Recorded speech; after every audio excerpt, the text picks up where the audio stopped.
My fellow Guardians, what's up y'all? Your dude Sly here. Welcome back to another Sly Nation Witch Queen video. So let's talk Throne World secrets. While there weren't as many as I thought there would be pre-release, it is still only the first week, and I made this video on day 4 of the Witch Queen's release, so there is still plenty of time for things to show up. However, here in week 1, I spent countless hours looking, looting, shooting, and exploring the open world.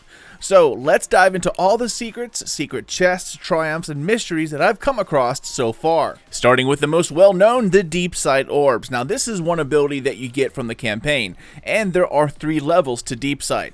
To increase your Deep Sight level, simply keep looting chests, taking down VIPs, public events, and patrols in the open world. Once you're able to get bounties going, you can then level up much faster with Finch, and then purchase your next 2 tiers of Deep Sight through him all the way to level 3. Now, all level Deep Sight 1 orbs are simple, small time, I guess you can call them jumping puzzle chests. They're like on a ledge above you, or you have to walk across a piece of wood or something like that. But as you get up there in level, you start to get a little more variety. Currently, there are at least 4 different puzzles, at least that I know of, when you get a Deep Sight orb. Now there's a little asterisk to that, and I'll explain in a second. All of them have to do with shooting. You either shoot 5 Witch Queen symbols like you did in the campaign to get a chest pop up. You can also shoot Scorn torches in a certain sequence, as well as Hive torches and also Scorn braziers. All of these end with a chest, but the ones where you have to shoot torches usually always end up giving you a weapon of some kind, and if you're looking for crafting materials or you need more weapon patterns, these level 3 Deep Sight puzzles are your best bet for an easy score. However, there are 3 other Deep Sight puzzles that I still have yet to figure out. Every once in a while, one of these orbs will drop you a Hive sword, like you see here in the video, and usually it's always by a cliff or either up high in the miasma area. Now, I'm so sure that there is more to this than just a sword to play around with. Now, I could be wrong, of course, but this I'm still investigating. So far, I haven't found a door it unlocks, or a boss with an immune shield that only a sword can take down, or anything of the sort. So this one is still a little unsolved for me. If any of y'all out there have any ideas or guesses, or if you know what's going on with it, be sure to comment down below. The second puzzle has to do with what I call memory circles. For barely 10 seconds after you activate one of these Deep Sight orbs, a green circle will lay on the ground. Now it'll stay there for quite a while, but once you stand in it, you get a countdown with a status effect that says memory of ... Now so far I've seen memory of rage, memories of precision, and memories of outbreak. I tried to get precision shots while standing in the circle during memories of precision, but I had an SMG equipped and the enemies were at range, so I never had a chance to actually test it. I haven't come across another one yet, but I'm thinking rage, you need to pop a super, outbreak, perhaps outbreak is a dance emote or something like that, and precision, well, a headshot might just do the trick. I really have no idea if any of these have been solved since making this video, but if you have any insights, definitely comment down below on how to get these guys finished.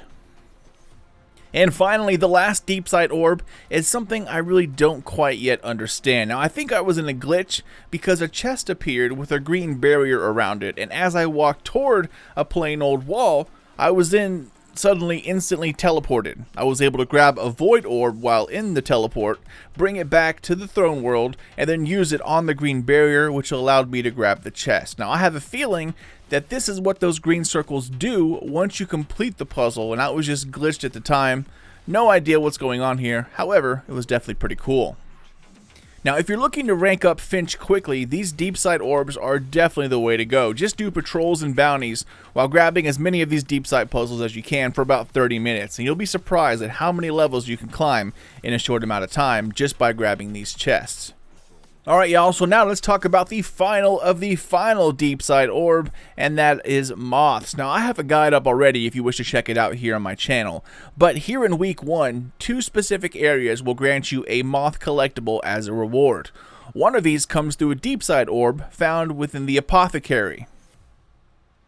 The second moth can be found within the starting area of the throne world, close to Finch. Now, if you take the path leading down into the Hive cave, you're going to notice some kind of Scorn hiding out in front of a cavern-like area. Just head a little deeper in, and as you get deeper into this cave, a group of enemies will pop up. There will be a Hive witch, among them a yellow bar. Take them out, and an itty-bitty moth will appear behind a green barrier.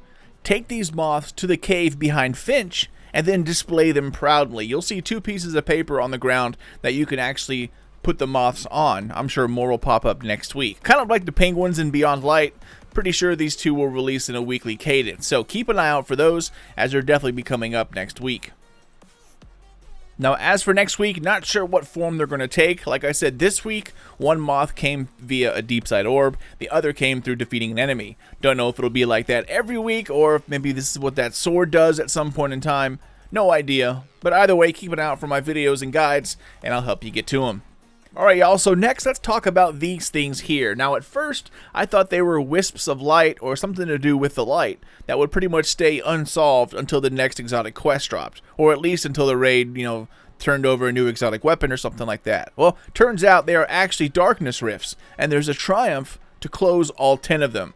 I'm making a guide about that as we speak on all 10 locations. Some of them are hard to find as they blend into the background fairly well, but they have a trick to closing them. If you shoot them by themselves, they stay immune, so there's definitely something fishy with that. So first, you have to grab the most powerful grenade launcher in Destiny 2 right now, the Parasite. For you raiders out there, this is one weapon you're going to want with you on day 1 raiding. The times 20 explosion you get is absolutely crazy. Then times it by 7 with all the buffs and debuffs applied, and you're going to see jaw-dropping amount of boss damage. It's an absolute great replacement for Anarchy on the double slug combo. Even though it doesn't work the same, it does about the same amount of damage if you use it right. Anyways, back to the darkness rifts. So the Parasite grenade launcher has 2 kind of perks or abilities on it. One that makes it stronger as you get kills, all the way up to times 20 like we talked about, and you don't even have to use the grenade launcher itself either. Regular old kinetic kills work to make your stacks. The second perk is self-damage. Now, damaging yourself gives you about a 10 seconds worth of extra damage, among other things, and here is where the secret lies. You have to damage yourself with the Parasite grenade launcher, and then shoot the darkness rifts with a regular weapon to close them. Alright ladies and gents, last but not least, let's talk about Lucent Hive Commanders, Qualicore, and Refined Qualicore chests. So one of the deep side orbs that I left out at the beginning has you scan a body of a Scorn. Now this will then highlight a trail, and it takes you on a hike deep inside the throne world, where you will end up encountering Savathun's executioners. Each main area has a trail to follow, each main area within the throne world I mean, and once you reach the end of the trail, a light-bearing hive will pretty much appear right in your face. This is one of 3 executioners that you need to take out for not only a triumph, but for a unique thing called Qualicore. Now this trail seems to rotate daily, and each day it moves to a new area and a new executioner. However, the trail is always the same, and they lead to the same spawn point for that area. And also, you can only do it once per day. So if you go back to try to do it again to get more Qualicore, it will not let you. You're going to have to wait till reset. Now, the first time you discover these executioners, Finch will have a quest waiting for you to pick up. You have to then grab a bunch of Qualicore by hitting these trails every day or by killing Lucent Hive Commanders in the open world. And once you reach 100%, it will then turn regular Qualicore into Refined Qualicore. Well, okay, what the sweet shit do you do with Refined Qualicore? Well, another little secret is that within each area of the throne world, there is this special group of Lucent Hive that appear. It's sort of like a mini event. At the bottom left-hand side of your screen, you're going to see that the Lucent Hive have arrived, and they are these glowy special type of hive. Each time you beat a wave of them, they then disappear to a new area within the same map that you're in, so you then have to find them and kill them again. There are waves of acolytes and ogres followed by a commander. Each time you kill a wave, the next wave gets just a little bit harder, and at the end of it all, you'll face off against adds that are 1580 power level and 3 light-bearing bosses. And even though it didn't count for the triumph, I think these are all 3 of Savathun's executioner at one time. Now each light-bearing hive is tough on their own, but all 3 together, along with some knights, adds, and other yellow bar acolytes, it can be pretty tough, especially solo. 3 or more players, and it's pretty much a breeze. Fusion rifles are still king in my opinion, the regular ones as well as the linear, so just go to town and you'll be good to go.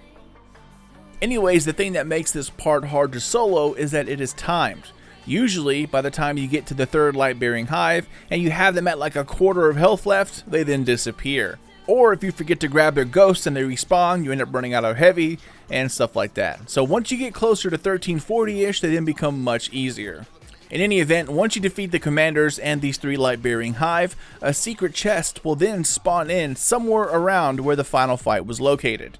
It's best to have a ghost locator mod on because it can pretty much pinpoint you once you get close. There will be deep sight ledges or even pillars in the way, so use deep sight to get close, and once you do, this is where your refined qualicore is used. So far, it's only used at these chests at the end of the fight. Now, the chest stays put for a fairly long time, so don't freak out about it if there are people in front of you. However, it does despawn, and it only spawns in once you've won the fight against the 3 commanders or executioners. But either way, that's it, my friends. Those are all the Throne World secrets that I've come across so far. Again, I'll have individual videos coming out as guides for each of these areas, so if you need more help, definitely check those out. And of course, if anything new pops up, be sure to keep it here, as I'll have more videos out on whatever ends up happening. But if you're curious as to all things you've come across while playing, hopefully this will sort things out for you. But that's it, y'all. Thank you all so much for watching and for supporting my channel, Sly Nation. Raid Day is almost upon us, my friends, so stick around and subscribe for not only more Witch Queen videos and guides, but Day 1 raid guides and secrets as well. I'll be live streaming my Day 1 attempt, so feel free to tune in if you can't make it yourself.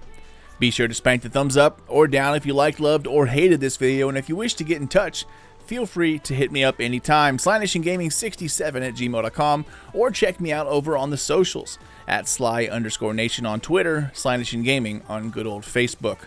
Take care, y'all, and keep those eyes open for more Witch Queen videos and Vow the Disciple raid guides coming out here soon. But until then, this is your dude Sly, and I'll see you all next time.